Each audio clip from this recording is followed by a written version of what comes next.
Hello and welcome back everybody to the Everlasting Summer.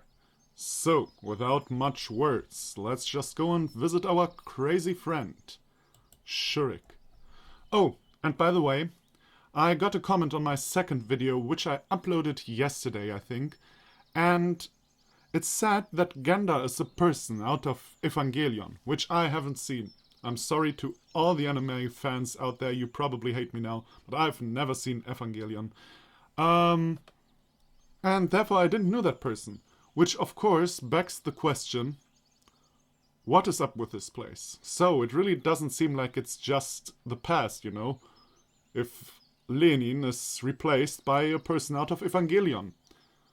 Or Evangelion. I suppose you pronounce it in English as Evangelion. Well, I'm not too sure. As mentioned, I've never seen the anime. So, that makes me really wondering where we are. In a parallel universe? In his head? I don't know. Well, we'll see about that. It feels like I've gone through more things today than all the previous days combined. Oh well. Not really. You know, yesterday when you were walking through a mine. You know, that was something. Oh well. Thus, approaching the clubhouse, I'd even forgotten to think about how awkward it must be to look for sugar there. Oh, Shurik is just all fine now. Yeah, that makes sense. Okay. Shurik and Electronic were enthusiastically building something. I don't think there was that much technology in the Soviet Union. I have the feeling the dude is really trimming that. They were so busy that they didn't even notice me. I looked closely. It was some kind of robot, or at least the body of one.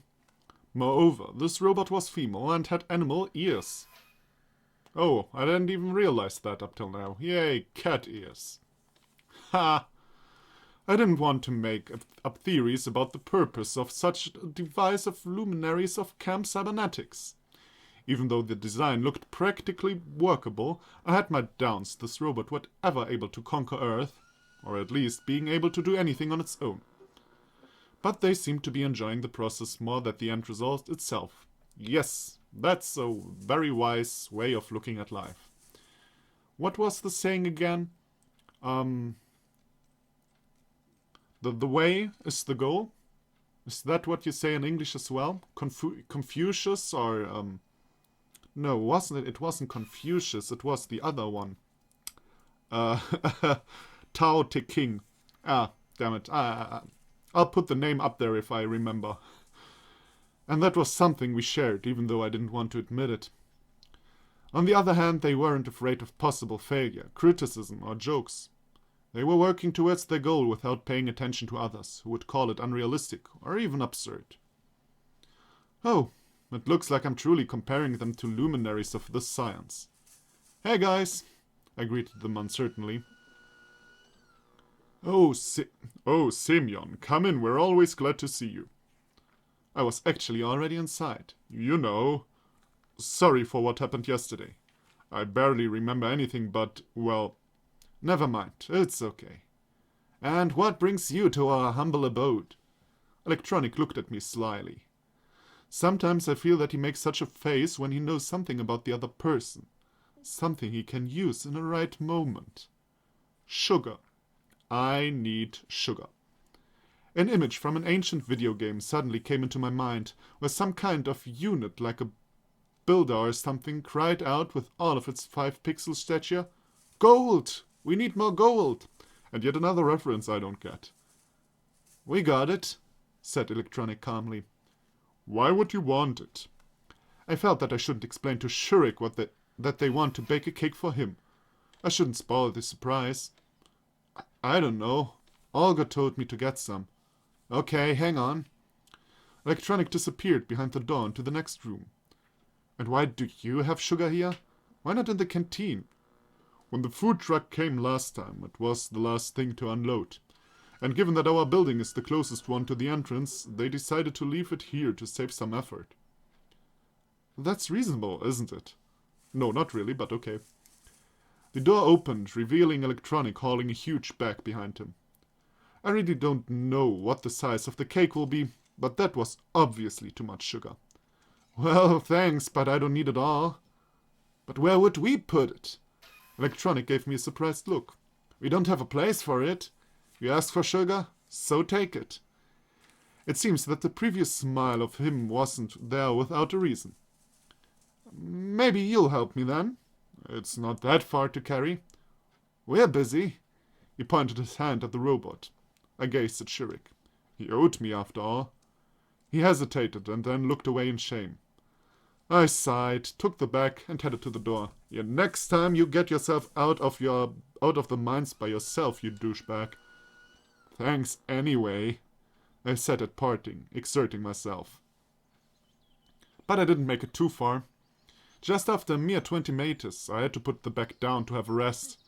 I had no idea how much it weighed, but it felt like more than 20 kilos. Oh, you whimsy, you can carry that more than 20 meters or something. What kind of wimp are you? On the one hand, it was just 200 meters to the canteen. On the other hand, even such a distance, with this payload on my shoulder, or alternatively in my hands, or on my legs, or under my arm, or even on my head, looked impossible for me to cover. Are you like 1 meter and 40 centimeters high, and you have the muscles of a dwarf? And why is this always happening when I'm playing? Damn it. It's never happening when I'm not playing. Ah, damn it. On the other hand, even such a distance with this payload on my shoulder, or alternately in my hands, or on my legs, or under my arm, or even on my head, looked impossible for me to cover. It seems like you are 1 meter and 40 centimeters high and have the power strength of a third grader. You are a whimsy.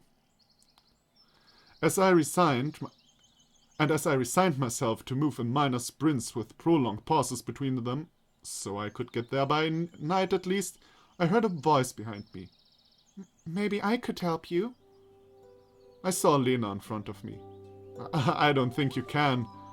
It was one of those moments when I felt painfully how dramatically I was out of shape.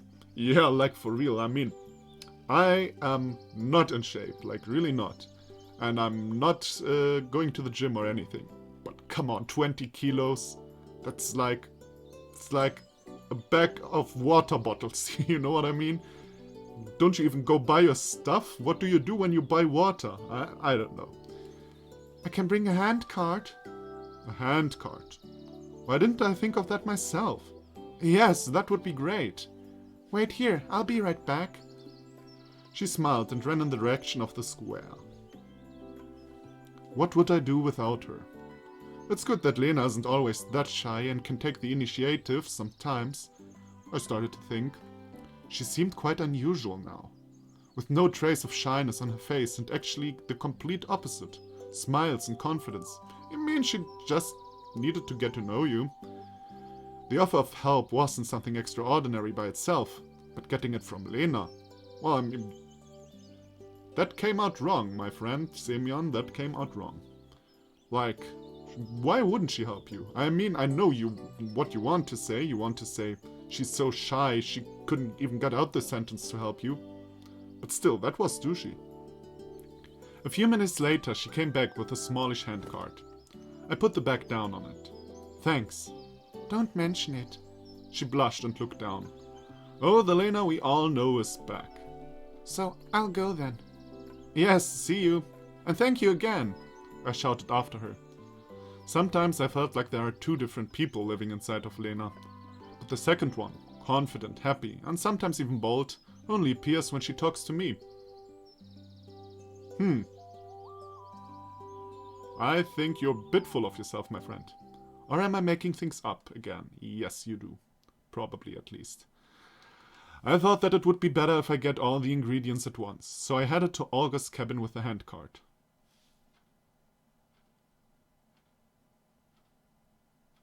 Oh, he did that and now I do something else. Okay. Yeah, I probably have to do all of them, but I'm scared that one of them cuts the whole cake baking thing off, you know, happens in this game. So, we first go to the infirmary, because I don't like the librarian too much. Ugh, come on.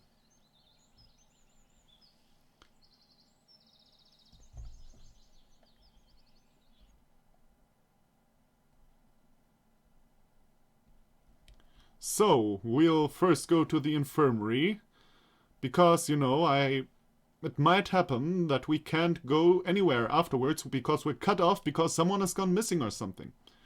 So, I first go to the infirmary because I don't like the librarian too much. There we go. I feel like I've visited the infirmary too often recently. That's true. But what can I do? That's how things pan out. I sighed and knocked on the door. Come in, the nurse said with a trace of a sing-song accent. Oh, come in. My bad. Good afternoon. Olga has sent me to get some... I hesitated slightly. Yeast. Ah, sure. She gave me a broad smile. That doesn't look like a broad smile, though. It's just that I don't have any. Pioneer. I think I said both in this playthrough so far. Oh well. I think I'll stick with Pioneer, because I said it more often.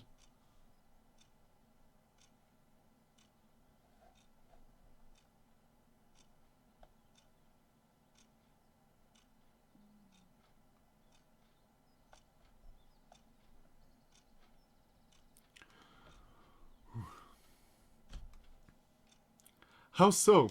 She said that. Well, I had some, but now there's none left. God damn it, Mouse. I didn't even bother asking why she had it in the first place. Well, don't you worry. You can have some aspirin, for example. Ha, that could be of some use to me, actually. Where do I get it, then? I sighed. Take this. She opened the drawer and pulled out some kind of bottle. Ostankinskoe was a well-known brand of cheap beer in USSR. God damn it, why is the mouse always getting in the picture? I took a closer look. It was beer. Ostankinskoe. Sorry. What's the matter? Beer is also a fermented product. She gave me a deep gaze. Nobody will even notice. She had a point, but everything just looked so grotesque to me that I couldn't find anything to say. Are you sure? Absolutely. Okay, then. The bottle clearly wouldn't fit into the pocket of my shorts. Well, thanks, I mumbled shyly, leaving the infirmary. Well, beers certainly could replace yeast. Even my limited knowledge of chemistry and biology was enough to accept this. Yeah, true, mine as well. But, generally, walking around with this bottle in my hands looked like a silly idea to me, so I decided to bring it to Olga's cabin and hide it there. But I had to reach it somehow without anybody noticing the beer. I hid the bottle under my shirt. Oh, and everything would have been fine, but Slavia called out to me at the square. Actually, she sprang out from behind me so suddenly that I even gave a start. How's it going? What exactly? Your search for ingredients. So you know already. Yes, I do. Slavia smiled. It's going alright, I answered, trying not to give away my unrest. And what do you have there? She pointed at the bottle sticking out from under my shirt. This. She got me. It's nothing. I blushed with a silly giggle. Come on, man, explain it to her. She's not stupid. It's time to go. I was almost running, leaving the square with a puzzled Slavia behind. It's great that she's one of those people who don't ask unnecessary questions. Maybe she liked it then that I didn't ask, when she wanted something out of the infirmary. But there are people in this camp who like nothing better than to poke their noses into other people's business. Uljana, for example. Passing the Pioneer's cabins, I stumbled upon Uljana. What are you hiding there? She gave me one of her cheery looks, or cheeky, probably cheeky. I thought there was no point in denying anything, so I replied in a provocative manner. It's none of your business. I'm a SIFOR officer bearing a message to headquarters. That's certainly a big message. I was carrying the bottle at waist height, so I was slightly embarrassed. I mean, why has the little girl to be the perverted one? Why? You want some help? I'll deal with it on my own. I walked past her confidently and proceeded on my way. To my surprise, she didn't say anything, nor try to pursue me. There was nobody at Olga's cabin, so I successfully managed to stuff the bottle under my bed. Yay, bottle under bed, that's good. Probably she'll find it and... I don't know. Olga won't be happy with that one, at least. I have the strange feeling that there will be a scene, you know, where the pioneers get drunk because of the beer in the cake, but, you know, it's a fucking beer. A Soviet beer has it like 50% alcohol or something. Oh well, we'll see about that. Once I got outside, I sighed with relief. Really, I couldn't believe that I would ever worry that much about a single bottle of beer. Like I was back in high school. Well, I didn't drink in high school, so your problem, Simeon. It's a good thing it's safe now. Even if somebody finds it, I'll claim that it's not mine. I could always think of a suitable excuse for my enormous experience. So you were drunk tart in high school. That's good to know. If every other place on the cake ingredient list made at least some sense, then flour from the library made none. That's true. I thought hard about who would it put in the library and why, but couldn't find any sane explanation after all. Given Zenya's harsh nature, I'd better knock first. Knock, knock, who's there? Nobody gets that reference when I say Braden Walker. Open! Zenya peered at me closely from behind her glasses. What do you want? Don't think anything weird, but I didn't want to look like an idiot and decided to explain things carefully. I need some flour. Olga said that it's here. I understand that it sounds strange to keep the flour in the library, but I was sent to you. And it is needed for a cake, to celebrate Shurik's rescue. Yes, I have the flour. What's so strange about it? Zenya replied with surprise. At that second, I felt like I'd been hit on the head with a heavy weight and lost the ability to understand anything at all. Flour in the library. Sure. What is so strange about it? We're in Wonderland. I'm Alice. Now I'm gonna eat the magic mushroom and I'll be back home. Hey! Yeah? I was daydreaming. Wait here, I'll be right back. She disappeared behind the bookshelves while I folded my hands and started waiting. A moment later, the sound of a trapdoor groaning on its hinges reached me. Hey, you need some help? I inquired loudly. I'll deal with it, Zenya barked out to me. She seems to be in the basement, so I'll have to wait a little. Maybe the basement of the library is the storage. That would actually make sense. Okie dokie. A few minutes passed, but Zenya still hadn't returned. I was starting to get worried when the door was suddenly flung open, and Elisa came into the library. Oh great, like I needed you right now. She looked surprised too, seeing me here. What are you doing here? Am I not allowed to be here? I said rudely to her. Elisa was clearly a bit overwhelmed. What do I care? She snorted and headed to Zenya's table. And why are you here then? Whoa, that was him. And why are you here then? Elisa measured me with her eyes, carefully, and almost opened the mouth to say something, but then seemed to change her mind and turned away, hiding her hands behind her back. Returning a book, I blurted the first thing off the top of my head. Okay, my master brain. She read, Vom Winde verweht. God damn it, what was that in English? Gone with the Wind, there we go. Because Lena read it and they are friends, and now, you know, she's we all know, she's the tsundere. She's like, you baka. And you know, by the way, I learned the difference between tsundere and yandere on the Katawa Shoujo podcast. So listen to that if you are interested in that, how I learned that. And it's so stupid. Like really, it's stupid. I hate it. Most characters in games like these, and also to a degree in this one, are very cliché-ish. So, therefore, it's not that bad if there is a cliché, you know? At least to a certain degree, it's not that bad. What I want to say is tsundere is the dumb cliché. There we go. It's none of your business, she replied with a hint of hesitation. What book is it? Elisa was silent. Oh, come on, let me see it. I wonder what Miss High Voltage Keep Away reads. It's none of your business. Her voice was even less confident. Okay, I don't insist or anything. In fact, I was quite interested to find out what Elisa was reading. Moreover, I was quite amused to see a book in her hands. TV, movies, or a computer, if one were available here. All these things seem to be much more appropriate entertainment for a girl like her. But she had a book instead.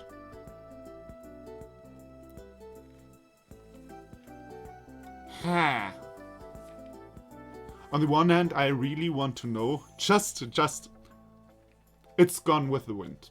And it has to be. God, this will drive me crazy for the rest of the playthrough. But I wouldn't snatch it out of her hands. That's the shit thing. That's right now. I would never snatch it. If like, maybe if she was my friend. But she isn't my friend. I don't want her to be my friend. On the other hand, I really want to know. Huh. No. Niet. We stay on guard, but we save anyway. No, you know what we'll do? We'll save. That's what we're gonna do. Yay. And I'll just have a quick glance if it's actually Gone with the Wind. I struck. Ouch, she screamed. In the following second, her face took... If I'm about to die... Gone with the Wind. Okay, I'm good. We all know I'm good. There we go. Okay. No, we better load. Like, I don't want this to have this decision in my in my game. You know what I mean. So it was Gone with the Wind. Thank you, everybody. I know I am very good and very intelligent, and I am the best person on planet Earth. Alright, we stay on guard. Curiosity killed the cat. Anyway, it's Elisa, and that means it could quickly turn into a total mess. Plus, I have still ingredients to collect. Well, I'll come later. Sorry, Elisa. Well, not really. Elisa left the library quickly without looking at me. It got me thinking. What could this book be about if she was so ashamed of it? And ashamed Elisa is something extraordinary to me. By itself. But Elisa ashamed about a book. But what's the point in guessing now? There's no way to find anything out. Haha! I am, actually... Well... At least not for Semyon. He's probably right and I'm just a dick. That's how these games usually turn out. The main character, bullied by me. I'm just such a bad person. I don't know, I think today I had something in my tea, like for real. I'm like going crazy today. I don't know what it is. Finally, Xenia's deep groan rang out, reaching each and every corner of the library. Grab it! I passed by the bookshelves and beheld the perspiring librarian sitting near the trapdoor, leading into the basement with a small sack next to her. Well, they might have some sort of storehouse down there. Told you, Semyon. Thanks. I took the sack and left the library. Thank goodness it wasn't too heavy, so I carried it down to Olga's cabin without too much effort.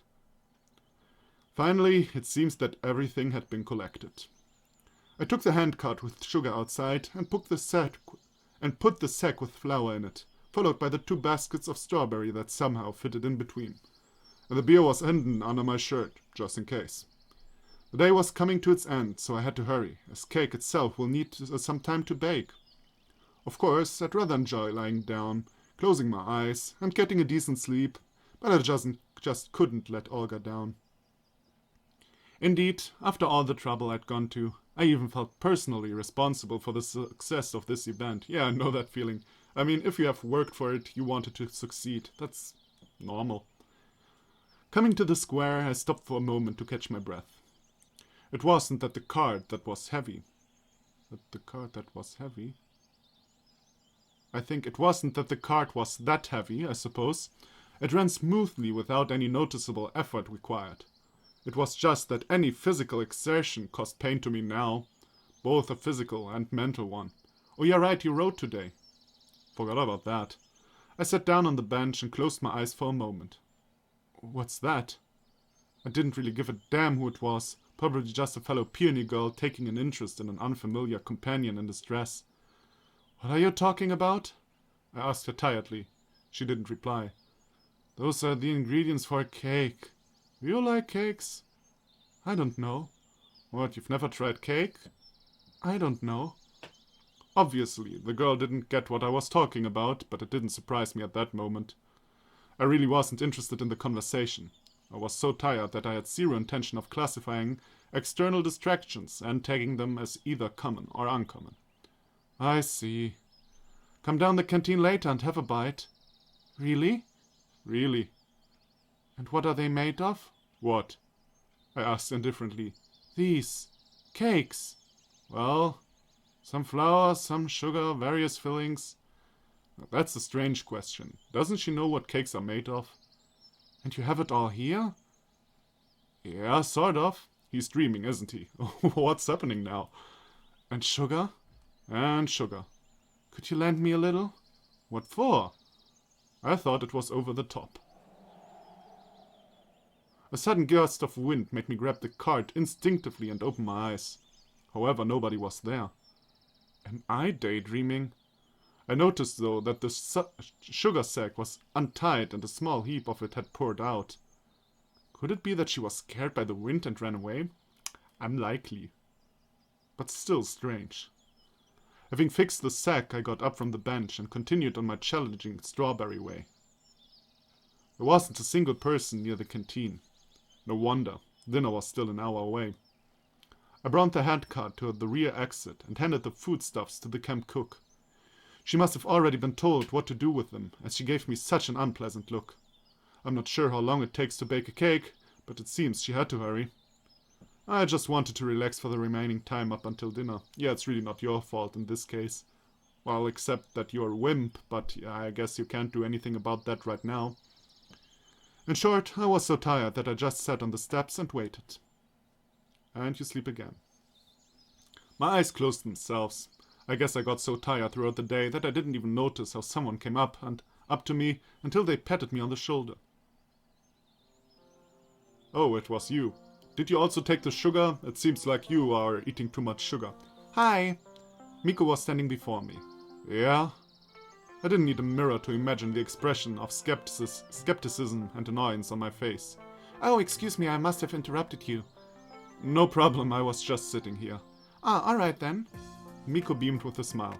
I was just coming to dinner. I thought it's time already, and then it appeared to me that it's too early, but I decided to just check in case. Maybe it's not me who was mistaken what the clock is. Well, not the clock. Clocks can't be mistaken, just that I misread it. She seemed to be ultimately confused now and fell silent. It's still about half an hour before dinner. Oh, that's great. Then I'll sit here and wait. With you, if you don't mind. Frankly speaking, I do mind. You know, I have some matters to attend to. I stood up quickly and left without saying goodbye, ignoring Miku as I always did, while she screamed something after me. You know, I know I have decided that I don't want to listen to Miku's music, but that doesn't mean I want to be really dickish and rude to her. A minute later, I got to the square and sat on the bench with the firm intention of finding a quiet and safe place here to wait for dinner. I think this is the first time in the last 4.5 days when I felt like this. I wasn't just irritated because of some insignificant details, but indeed, I was really angry. I've completely stopped caring about where I am and why I am here. You do that every day, man, and it's like, now it's normal. It's normal that you're angry with yourself, you know what I mean? I don't care how to get out either.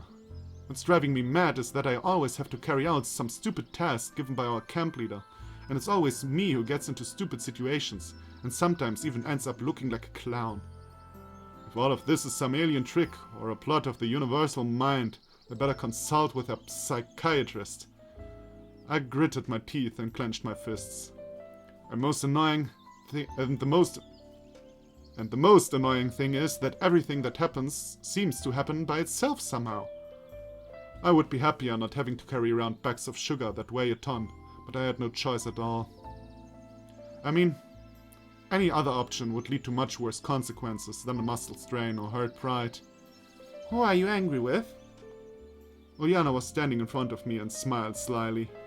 Nobody, really. I answered absently, but my fists gave me away. Just like that. Oh, okay. Okay, it's up to you. You better tell me, why did you run around the camp the whole day with some kind of bags? I had to. I've replied reluctantly. I guess it was food. Maybe it was. Uljana was about to say something, but at that moment the bell, who is a trumpet, rang, calling the pioneers for dinner. I sighed in relief and quickly headed to the canteen, leaving Uljana behind. Semyon, thank you very much. For what? The camp leader gave me a friendly smile. For the cake, of course. Sure. It was at that exact moment that I understood the true meaning of the saying, keep your thanks to feed your cat. Never heard that one before, but I suppose I get it. You didn't tell anybody? This ought to be a surprise. Yeah. That's my boy. And now off you go to dinner. Olga waved her hand, pointing at the canteen. I stepped through the doorway, slowly, and started to look for a free place. It turned out there were plenty today, so I got the chance to eat alone. There was fish with mashed potatoes for dinner. What misfortune once again. I'll be left half hungry. Why the fuck don't you eat fish? What is wrong with you? And didn't we have fish for lunch? Is it a fish-only day today? Having pushed my plate with the fried sea dweller away, I laid my head on my hands and closed my eyes. But soon somebody came up to the table. Hey, are you alright? I'm fine, I replied without changing my position. Just tired? Yeah, a little. That's bad. Slavia said it seriously. Of course. Remember that we are going for the hike after the dinner, don't you? Have you prepared everything?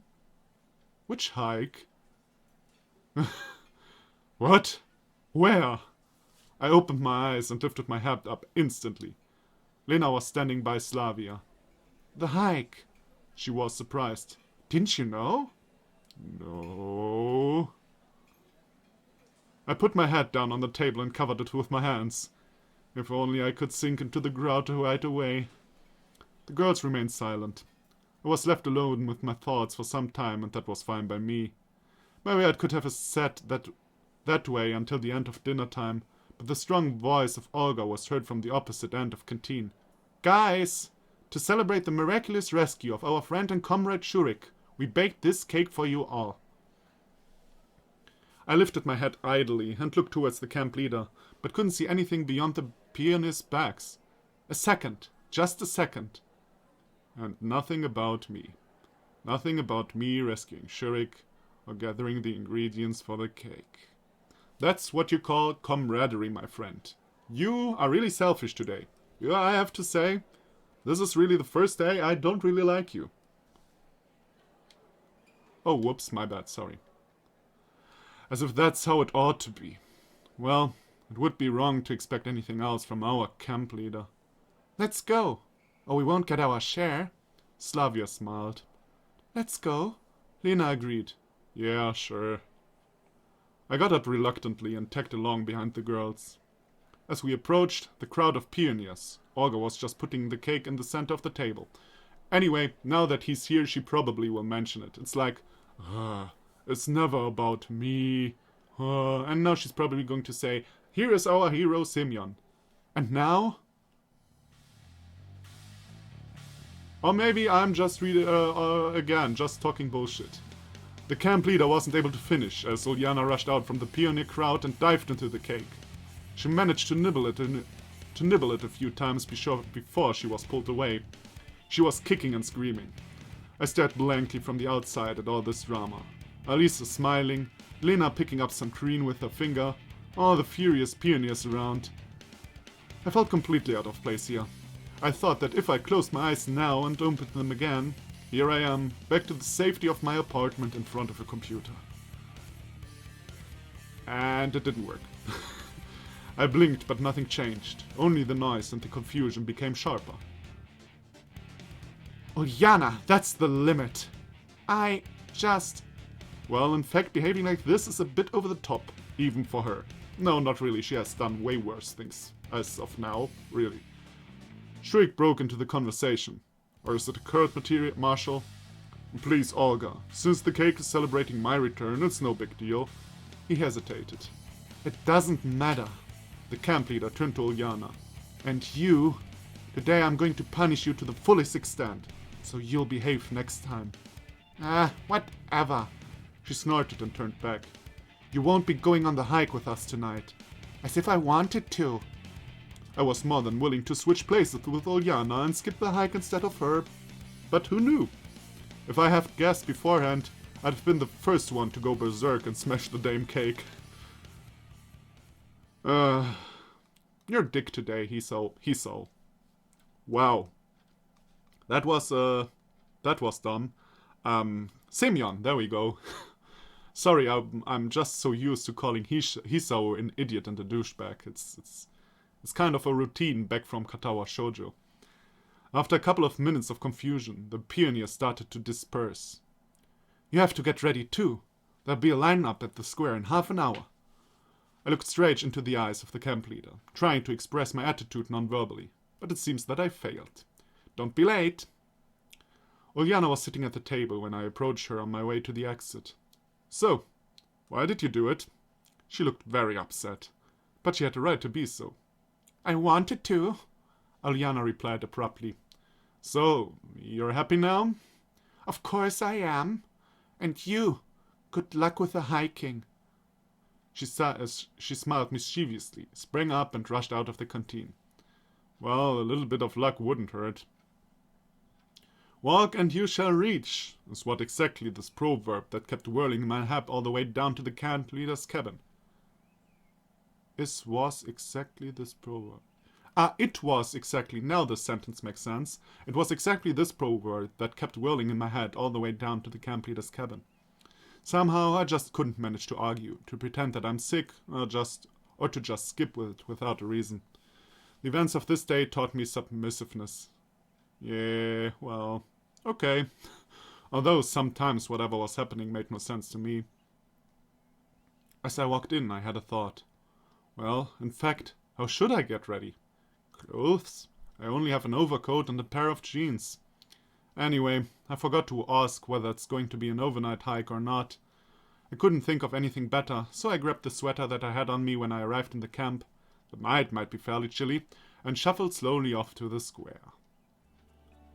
All the camp was already there, although it was about 10 minutes before the time Olga had designated. I settled down near the edge and waited patiently. Night was falling. Viewed from the outside was a fairly comical picture we would make. A crowd of pioneers lined up on a sheer habit, like they were awaiting a silent command from the bronze Ganda, who is not a comrade, by the way. I learned that, but I think I mentioned that in the beginning of the episode. Ooh, I'm like an old man. Well, talking about old man, we are only nearly 40 minutes in. I mean, in the beginning I wanted to make them 20 plus minutes, but then I realized this is a fairly long game, so I made them 30 plus minutes. But 40 is a bit much. So, thank you everybody for watching. If you want to see what happens on the hike, come back for the next episode, and I'll see you then. Bye bye!